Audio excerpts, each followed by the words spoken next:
사우디아라비아는 최근 유가 상승을 바탕으로 중동 국가들의 경제 회복, 중동 지역에서 이어지는 각종 내전과 분쟁 등을 배경 삼아 국방비 지출을 늘리고 있습니다. 일각에서는 성능 대비 경쟁력 있는 가격, 빠른 납기까지 갖춘 K방산이 사우디의 오일머니를 캐고 제2의 중동붐을 일으킬 것이라고 분석했는데요.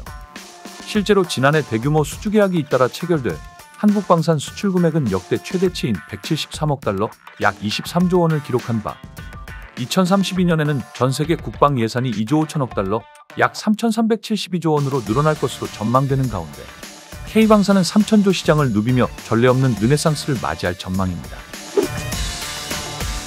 22일 김태혁 국가안보실 1차장은 대공방어체계 활용무기 등 다양한 분야에서 사우디아라비아와 대규모 방산협력 논의가 막바지 단계에서 진행 중이라고 밝혔습니다. 대통령실 고위 관계자의 말에 따르면 그 규모와 액수는 상당히 큰데요.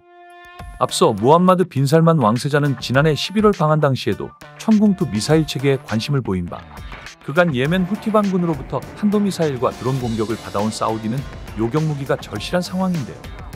예멘 내전은 2014년 발발한 이후 이란과 사우디의 대리전 양상으로 번지고 있습니다.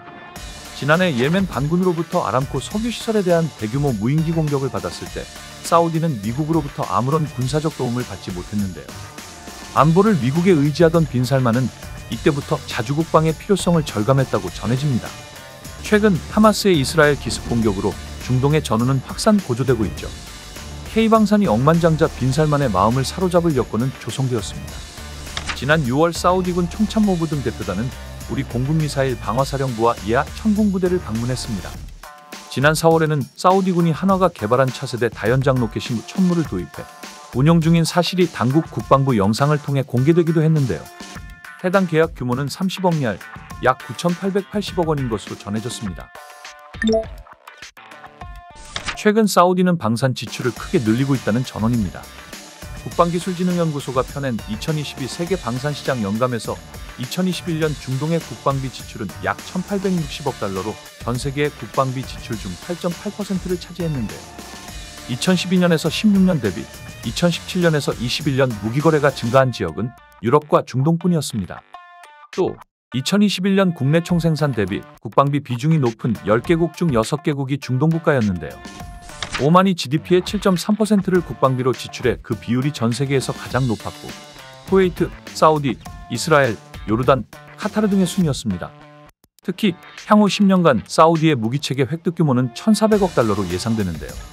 전투기, 전술수송기와 수송 및 공격 헬기, 경장갑 차량 등 여러 군사장비를 도입할 예정인 것으로 파악돼 사우디가 우리 방산의 큰손으로 떠오름과 동시에 K방산이 제2의 중동붐을 일으킬 것이라는 전망입니다.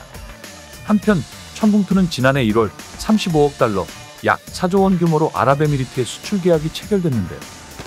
당시 아랍에미리트는 약 2조 원대 규모의 차륜형 다연장 로켓 천무도 계약한 것으로 전해졌습니다.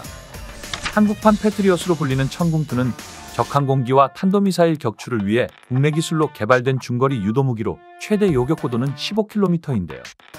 표적에 직접 부딪혀 파괴하는 히트-투-킬 방식으로 요격합니다. 요격미사일 한 발의 가격이 약 15억 원인 천궁2는 동급 성능을 갖춘 미국 패트리엇 미사일의 3분의 1 수준인 것으로 알려졌는데요.